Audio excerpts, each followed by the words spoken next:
want to tell you about an unusual series of events that occurred to me back in September 9th through September 11th in the year 2001.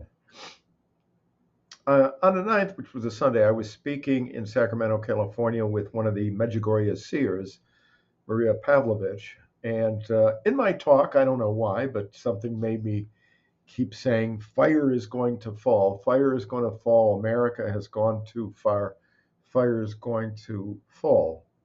And in fact, in the speaker's room afterwards, Maria ribbed me saying that it was a little bit apocalyptic, wasn't it? The next day, I flew to Salt Lake City, where I spoke at a church, St. Teresa Little Flower Church, just south of Salt Lake City. And once again, I found myself saying, fire is going to fall on America, fire is going to fall. And that was recorded. Um, well, the next morning, when the person who sponsored me was taking me to the airport, David Trujillo, who became a priest, I was waiting in a hotel lobby when I saw the Trade Center on the news, and I saw smoke coming out of the first tower, the north one, and then I saw the plane hit the second one. Little did I know at the time, but that second plane was killing one of my best friends in life, Daniel Smith from Northport, Long Island, New York. He worked on the 84th floor. But anyway, I was stuck in Salt Lake City for nearly 6 days, I think it was, and when I got back a couple of weeks later, they never found Danny's body up to that point. His wife Mary asked me to do his eulogy.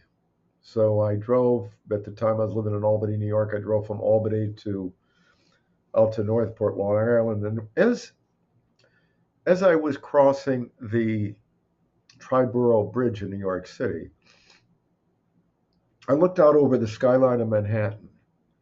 And even though the smoke from 9/11 itself had long ago dissipated, that day there was this very strange fog smog lingering over the area. I had never seen it like that before. And I had lived in Manhattan for close to 9 years and in the Bronx for 4 years. So I'd spent 13 years in New York City and never saw anything like that. I went and gave Danny's eulogy and so forth, but it struck me because in 1990, I was given this prophecy that I studied. I call it the 1990 prophecy. And one of the lines in there said, New York City is under an evil cloud and will be for 12 years. Don't go there. The pride there will be broken. And well, it wasn't quite 12 years. 11 years later, 9/11, fire fell.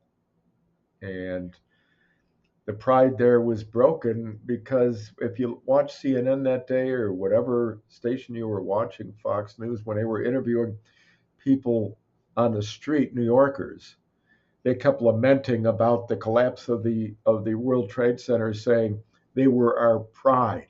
They were New York's pride and joy. A lot of strange things about 9/11. I mean, Federal Hall, a seismic pulse from the collapse cracked the foundation there. That's where George Washington was inaugurated and where they penned the final version of the Bill of Rights and so forth.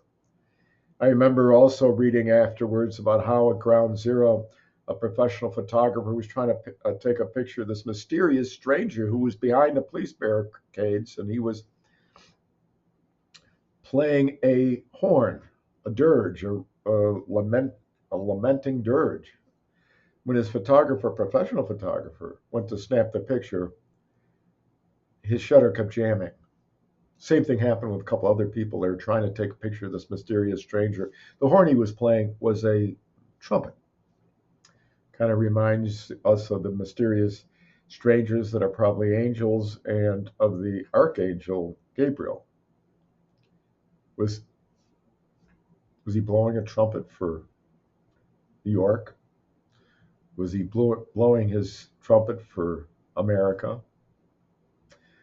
Was he blowing it for the world?